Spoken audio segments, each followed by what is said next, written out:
De eso se tratan las cosas. Si la gente decide mayoritariamente un camino, ese camino ha de seguir la nación.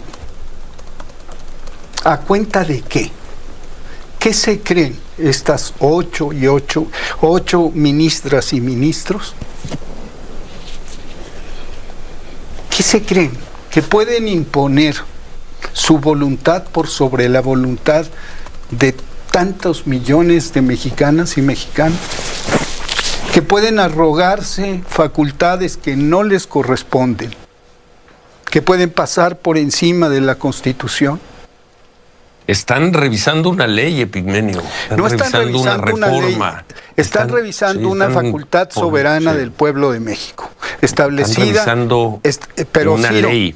Están revisando, cuestionando, tratando de echar atrás una facultad soberana del pueblo de México establecida en el capítulo 39, que establece que el pueblo es capaz y puede cambiar su forma de gobierno siguiendo estos requisitos, mismos que se cumplieron.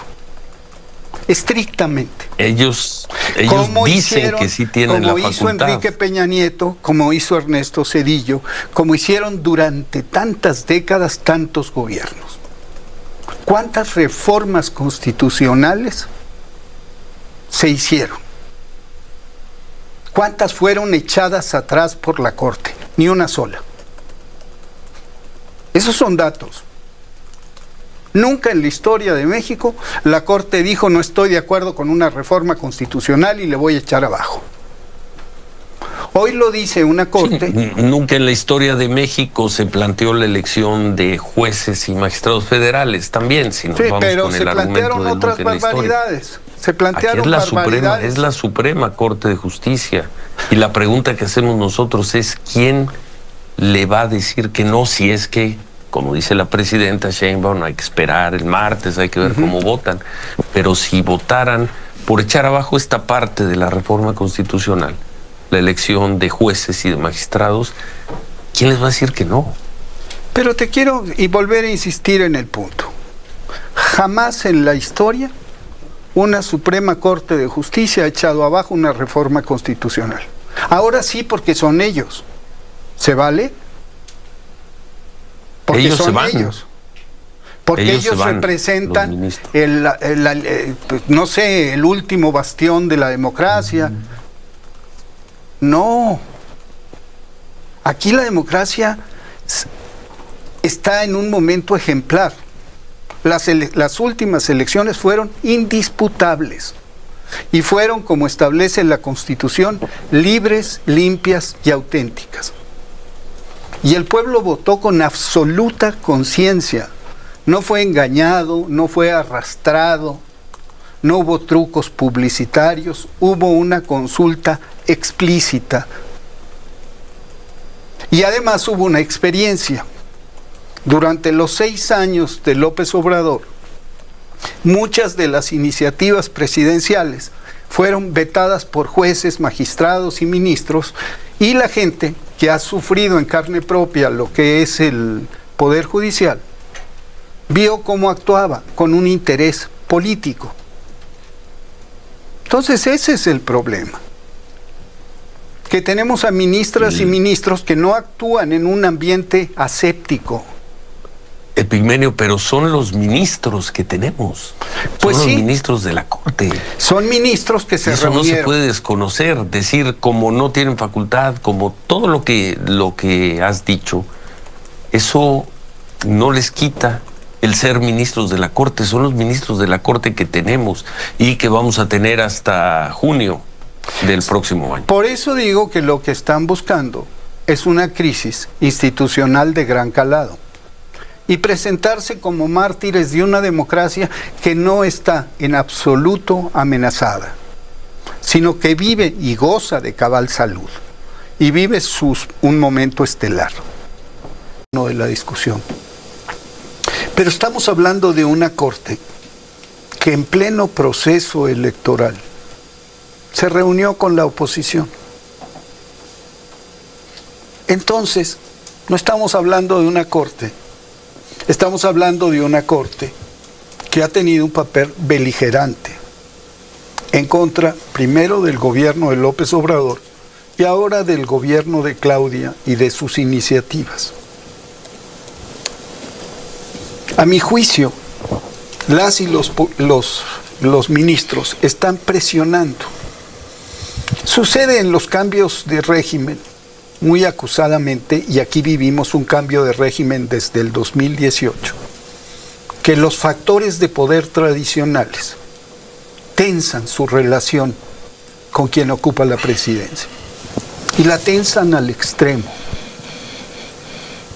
Eso están haciendo los ministros, que dicen: sí acepto tu reforma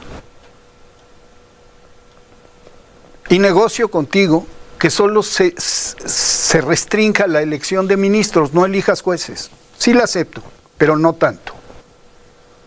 Nada más que el problema es que tú no negocias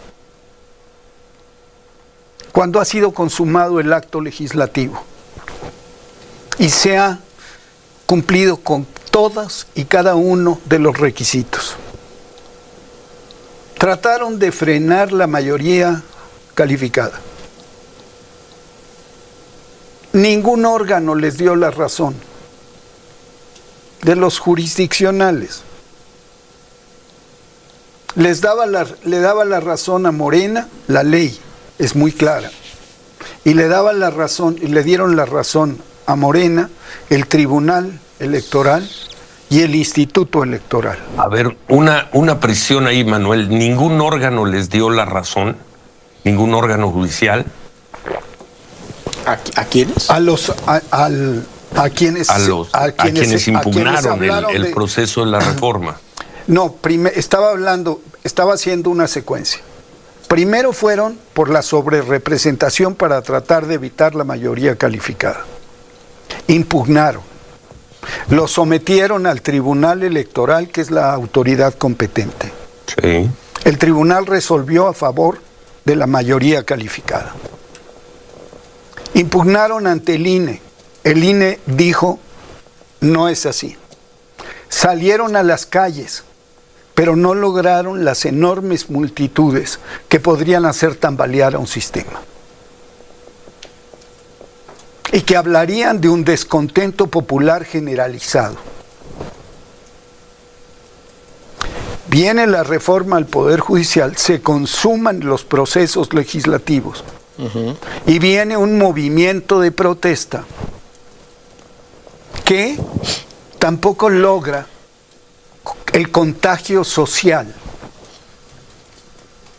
digamos, hasta insurreccional necesario para frenar una iniciativa de gobierno. Es decir, el pueblo de México no se desdice en las calles de lo que dijo en las urnas. Voté por ti, te di mayoría calificada para que reformaras la Constitución. Y de eso no se ha desdicho. El pueblo argentino, con Milei, votó, sí, lo llevó a la presidencia, pero acto seguido está ejerciendo un poder de veto en las calles.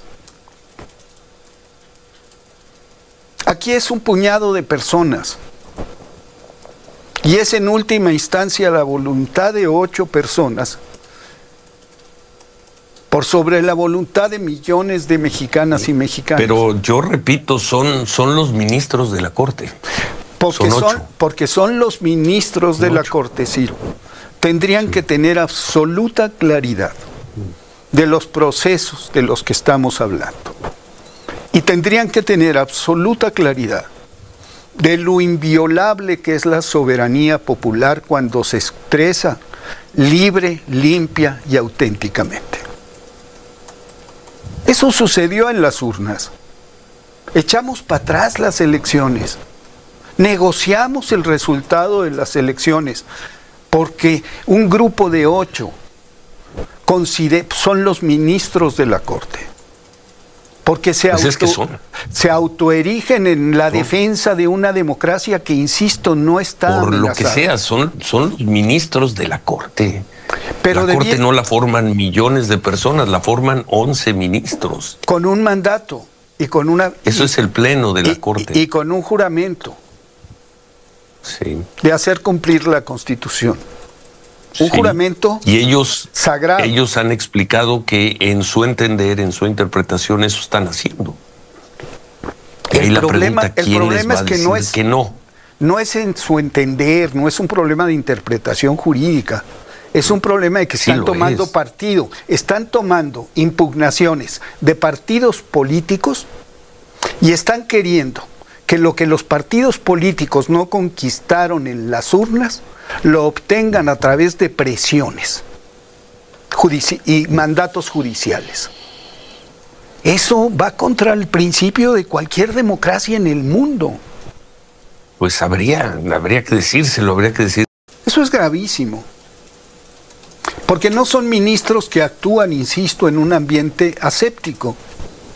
Son ministros que primero, uno, aceptan impugnaciones de partidos políticos que pretenden conseguir en la Corte lo que fueron incapaces de conseguir en las urnas.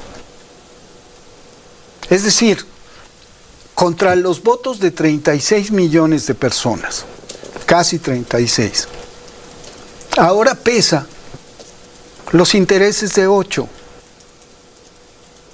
Yo creo, Ciro, con todo respeto, que el problema aquí es que la Corte, tú decías, se acabó la Corte, se la acabaron.